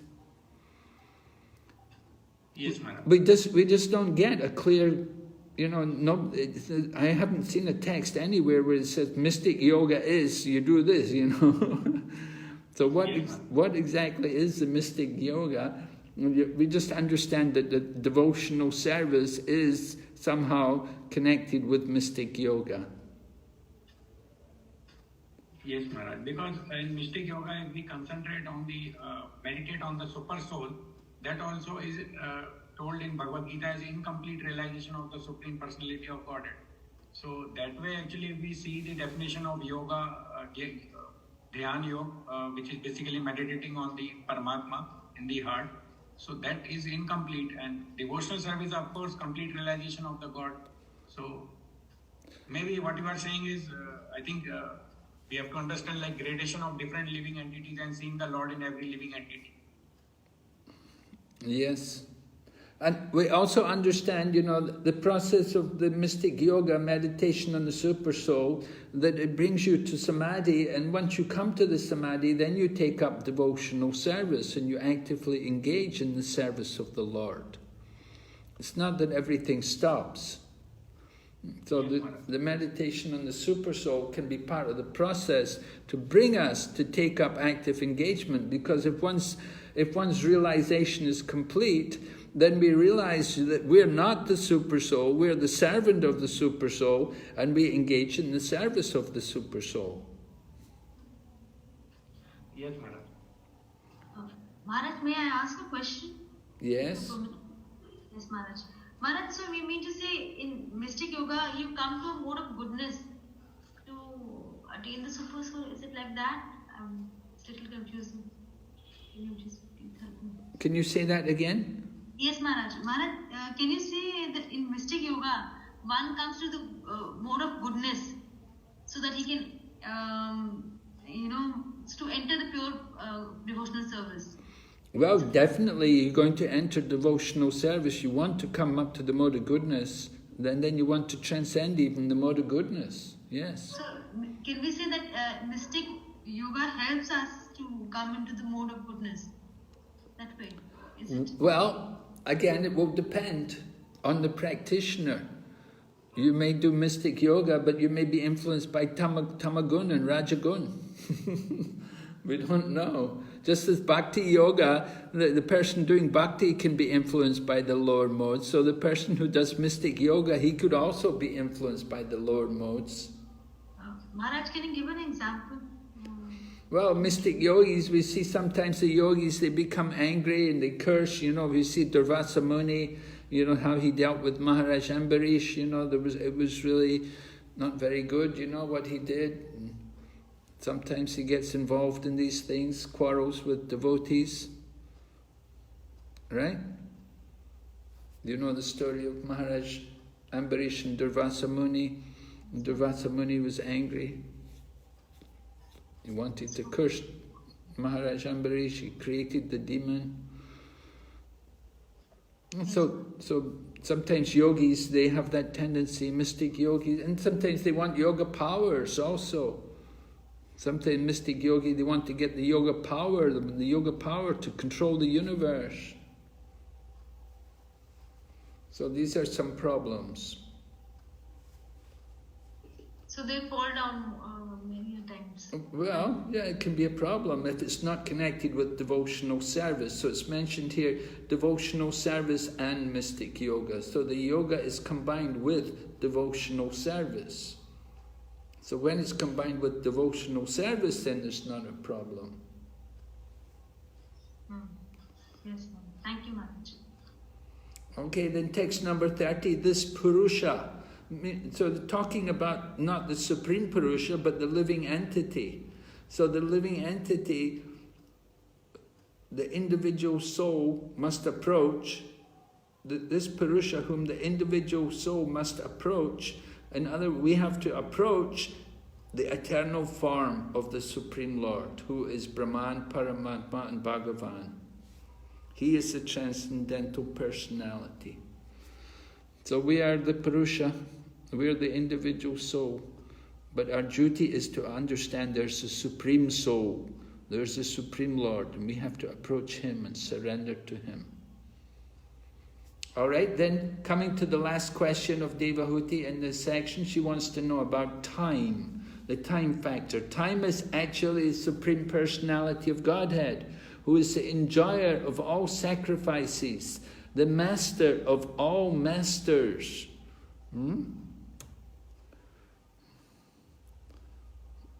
We see Krishna in the form of time. The time factor, which causes the transformation of the various material manifestations, is another feature of the Supreme Personality of Godhead. Anyone who does not know that time is the same Supreme Personality is afraid of the time factor.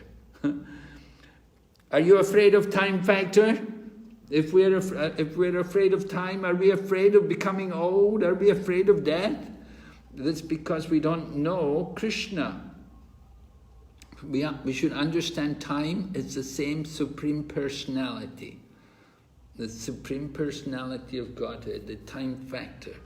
It's a form of the Lord.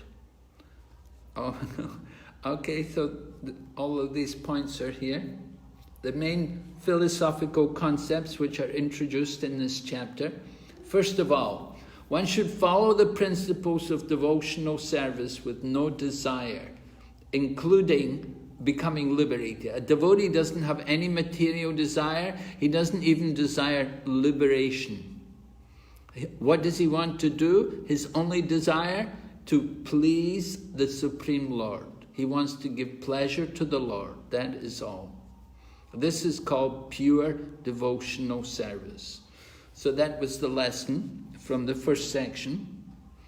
And then, second part, one should execute his prescribed duties and one's devotional service, devotional activities regularly. Thus, spontaneous attraction to Krishna's name, quality and pastimes develop from practicing pure devotional service. So the point was made that devotional service should be regular, it should be uninterrupted, right? There should be ahaitaki apratiyata, unmotivated, uninterrupted, 24/7, right? We say 24/7, 24 hours a day, 7 days a week. No days off, not even a minute off. Every moment for Krishna's service. Everything done for Krishna. That is pure devotion. Number 3, one should respect all living entities as Krishna, as the super soul is within everyone's heart. Respecting the living entities as Krishna doesn't mean that they're all God and we worship them, but we understand that Krishna is in their heart and they are a part and parcel of Krishna. I told you, Prabhupada said we offer our respects even to the insects, the ant, because Krishna is in their heart. Number 4, one must approach the super soul, the Lord in the heart, for he is the supreme controller, the time factor and the goal of yoga. We have to approach the super soul. So meditation on the super soul, that was taught earlier, how to practice yoga, concentrate, contemplate the super soul. We heard the description of the super soul, remember all the different bodily limbs, meditate on the different limbs of the Lord, and in this way concentrate on the super soul. In this way purify the heart. And that super soul is in the heart of all living entities. And he is also the time factor and the goal of yoga.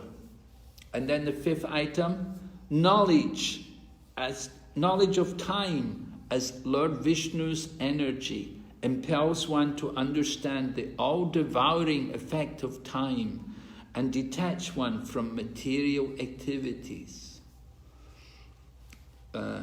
In the 3rd canto, you'll remember at the beginning of the 3rd canto we heard about Vidura and Maitreya and Uddhava.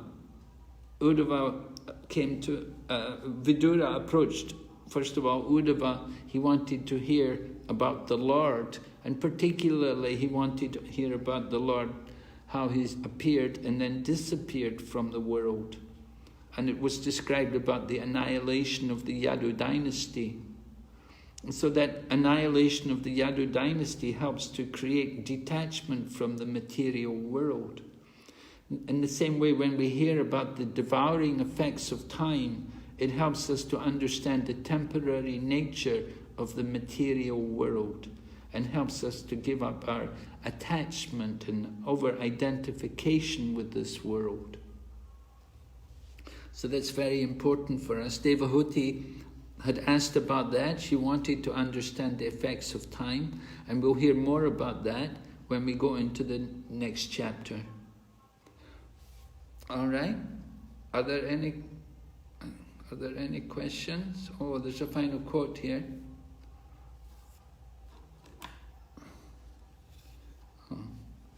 Samyak kayate, complete knowledge. First of all, there was vibration. Then, from vibration, there was sky, creation, beginning of creation. And then from sky, there was sound. Then from sound, there was air. Then from air, there was electricity or fire. Then from electricity, there was water. And from water, there is land. This is shortly described. Then how this mind is created, intelligence is created, how the controller is created. So it is not that we are simply chanting and dancing. That is the ultimate goal of life. But we know this creation has taken place, how it is being maintained, how it will be annihilated, what will happen after annihilation. Everything we know by this Sankhya philosophy. This is from Srimad Bhagavatam, 1st Canto, 3rd chapter, verse 10. A lecture given by Srila Prabhupada in September 1972. All right, are there any questions? Yes, Maharaj, may I ask? Yes, Prabhu. This is related to the previous chapter text, chapter 28. In the last class, we discussed like text 41. There are 4 Vaishnava philosophic doctrines. So in the text, in the purport, I saw that 4 out of 4, the meanings of the 2 doctrines are specified. The meaning of the 2 other doctrines, they are not specified. The meanings? Yes, Vaishnava philosophic doctrines. They are mentioned in text 41, chapter 28. Yes. Well, how does it describe the 2 of them? Yeah, that actually, I will just say.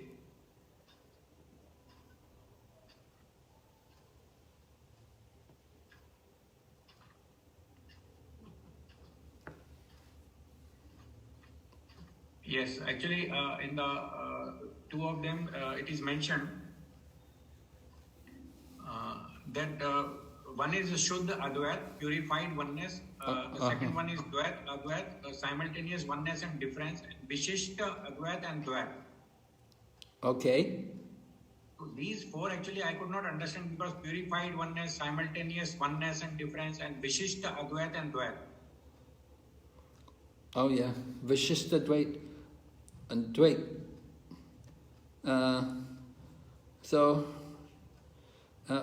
One is from Ramanuja Sampradaya, right? Vishishta Dvaita.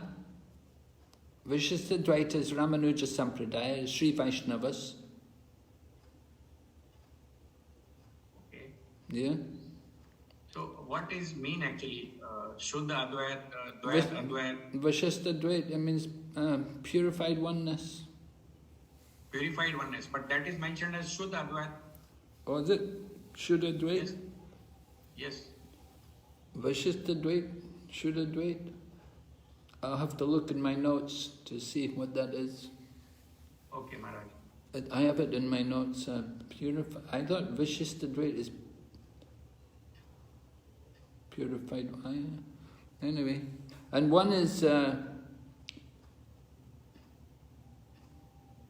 Shuddha Dvait, purified oneness. That's going anyway. I have it in my notes. I'll give you, if you want. You can. I'll send it to you on email or something. You give me your email, and I'll send you. You want to know? I checked all that before when I did these questions. I answered all those things, so I have it in my notes. So how do I share my mail ID with you? Maharaj, if you can share with me, I will... Okay, I'll give to Padma Sundari and she can fast to everyone. And Maharaj, okay, thank you Mataji, thank you Maharaj. And Maharaj, in the last class, I also requested some help for the principal incarnation for the Satyur. Oh, the different names. Principal incarnation for the Satyur, because you mentioned that Karbhajan Muni was telling Nimi Maharaj in Canto 11. There are certain names, but I looked into it and I found that only the color of the incarnation is mentioned as white. Really? Yes, Maharaj. Okay, so I'll look into it. And in the last class, Maharaj, you also explained about the potency of the sound with reference to bondage, material bondage. And I tried to read it 3-4 times, but I still could not understand. And you mentioned that sound is, and you also sent some presentation which basically depicted the significance of the sound on the water molecules. Yes. Yeah, so I looked into it, but how the sound is creating bondage? It is basically some kind of desire for sense enjoyment, like in the Srila Prabhupada purport it is mentioned, if somebody wants to build a skyscraper, then he has to associate with somebody who has the knowledge to mix the different ingredients like earth, metal, and rocks, and then they can combine in a certain way and then build skyscraper for him. So he has to hear from somebody who is knowledgeable how to build a skyscraper from the available ingredients. Sound is bondage, certainly. If you hear a lot of Gramya Kata, you hear a lot of nonsense talk. Nonsense talk breeds nonsense thought. Nonsense thought breeds nonsense actions. And nonsense actions breeds old age, disease and death. That's a bondage. Okay, basically nonsense thoughts, it leads to nonsense. Nonsense talk leads to nonsense thought. And nonsense thought leads to nonsense actions. And that leads to birth, old age, disease and death. Okay, understood, Maharaj. Thank you, Maharaj. Okay. Any other question? Prabhu, that question which you had earlier, which I didn't answer, you want to come up with it now? Again? Tell me again. Okay, Maharaj, so basically, regarding that section respecting all living entities, so sometimes we come across situations where, you're amongst a group of people where there's contrasting views on religion, and sometimes you are insulted or minimized in terms of your belief, in terms of the Vaishnava philosophy. So, sometimes they would criticize you and blaspheme. I'm talking in relation to living entities, not Vaishnavas now. Sometimes also when they mention this, you build some animosity towards them as well, because there is some anger that can develop. So you would maybe sometimes end up criticizing them. And I cited that one example, like when we were at shopping mall distributing books, one person came and said, "You people are misleading the public," So I wanted to get some clarity in the sense that, each person is criticizing each other. Are there any offenses on either party's side, from the devotee side and the other living entity side? And if there is, how do we overcome that? Because now when I talk about Vaishnava, Raj, it's more related to the living entities. Well, a devotee, we should try to come to the madhyam level. Certainly you're going out there on a table, you've got a book table out there and you're doing some preaching work. You want to be like a madhyam adhikari. So somebody is, a blasphemer, comes up with a very challenging statement. What do? You just avoid them. You don't talk with them. There's no benefit to it. Because they're atheistic or they're blasphemers, they're very challenging. You definitely don't want to get into an argument with them and just say, I'm sorry, I don't have time to discuss with you. I'm sorry, I don't want to discuss with you. Because if you do, they'll just become more blasphemous. You're going to argue with them and they'll become more and more offensive and it will be very bad. And so you don't help them, you don't help yourself. So it's better not to talk with them. Madhyama Adhikari makes distinction. Who he's going to talk to and who he's going to try to distribute. He gives mercy to the innocent and he will avoid the blasphemers and those who are antagonistic and challenging and so on, offensive. Okay? Okay, but Maharaj, if one hasn't taken that position of coming to the madhyam level, he or she does end up, criticizing. Are there reactions? Well, there can be, you can get reactions for it, yes. And so we definitely want to be careful in dealing with other people. Definitely, if we don't deal with them properly, we'll get some reactions. One time Prabhupada was giving a lecture and a man was listening to the lecture and suddenly he stood up and he really yelled and screamed at Prabhupada and then he walked out. And Prabhupada said, I must have offended him in my previous life. So you get involved in arguments and stuff with people, it doesn't help us. We'd certainly want to avoid these kind of situations. And you're going out on a book table, you've got to come to that madhyama level. You've got to be madhyama. You've got to make distinction. You've got to know when to talk and when to keep quiet.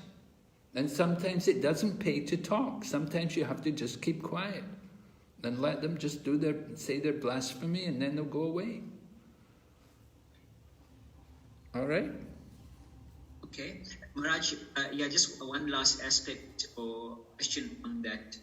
So if it does happen, what does one repent, or how does one ask forgiveness for, doing that type of, or engaging in that type of conversation and offending someone, being critical of someone? No, well, we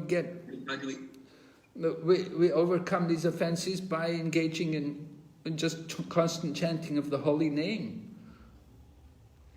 and shedding tears and regretting that I shouldn't have done like that. I should be more compassionate. I should be more tolerant. So repentance. I think that's the best way. All right. Any other question? Yes, Maharaj. Maharaj, may I ask a question? Please, Maharaji. Thank you, Maharaj. Maharaj, if I have some illness and because of that I'm not able to do my devotional service properly, so if I'm asking God, Lord, please help me in curing my illness so that I can do my devotional service properly. So is it a more of passion? Am I in more of passion or in goodness? What are you doing? Like suppose if I'm ill and I'm asking Lord, Lord, I'm not able to do my devotional service properly. Please cure me of that so that I can, perform better, in a better way. Am I in more of passion or? No. No. Okay. So is it okay? It's okay. And Maharaj, second question is, like if I have some problem with a devotee, like if someone is doing, he's not correct. And so in that case, what should I do? I mean, should I, keep a distance, or should I, well, it's a devotee. They're a devotee, so we should be respectful in dealing with them. And maybe you can try to serve them in some way. And try to do some service for them in some way. Yes, Maharaj. Like if we serve them, then also if they do something, which is not proper. So what should we do in that way? We should be tolerant. Tolerant. Yes, we should tolerate. We should think, I must have done something in the past to deserve this. Yes, Maharaj. Thank you, Maharaj.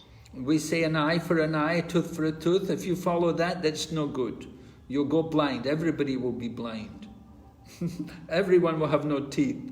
And so we don't follow that. We tolerate. Somebody does something bad to us, okay, thank you, Krishna. My karma is less. We're getting rid of our karma. Yes, Maharaj, but sometimes it happens that we keep on tolerating, and we, in that we get ill. In that way. What should we do in that way? Like, so we're not able to do our devotional services properly. So how should we handle this? Well, you have to take care of your health. You have to keep healthy. I don't think they can harm your health, The body, material body will always give us trouble. But Prabhupada said the illness and old age are an impetus for our devotional service. The more we struggle in devotional service, that's our greatest devotional service. The more we're having to struggle to do devotion. Even though we're sick, we have to do some devotion. We have to do some kind of devotion. Find something to do. Yes, Maharaj. So we try to chant. You try to hear. Even you're sick, you can be hearing. You can be trying to chant. So try. We have to. The devotional service has to go on. Yeah. Maharaj, my question is, like, suppose if you feel that the devotee is not doing correct, I mean, it is our karma only, we are not blaming him or her, But like because of that, we're not able to concentrate in devotional service. So what should we do in that case? And we are disturbing our health because of that. You're not able to cut this. It's your problem. You have to control your mind. You have to get your mind controlled. You have to chant. You have to do more chanting, loud chanting. You have to control your mind. Yes, Maharaj. And you're sick. Okay, then you have to hear, do more hearing, and you can read. You take advantage. That's an opportunity to come closer to Krishna. Yes, Maharaj. Okay. Thank you, Maharaj. Hare Krishna. Hare Krishna. Any other question? Anyone else has a question? No?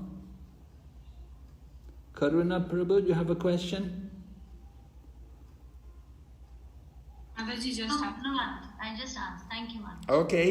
Okay, thank you very much. Okay, so you have a holiday tomorrow, and then you have closed book next Saturday. And I'll be back on Sunday then, next week, next Sunday. Not this Sunday. This Sunday you have a holiday. You have to catch up. Okay, so thank you all very much. So we'll see you after a week or more, 8 days. Take care. Stay healthy. I hope. Pray to Krishna. Protect all of you. And we'll see you all after 8 days. Hare Krishna. Srila Prabhupada ki. Yeah.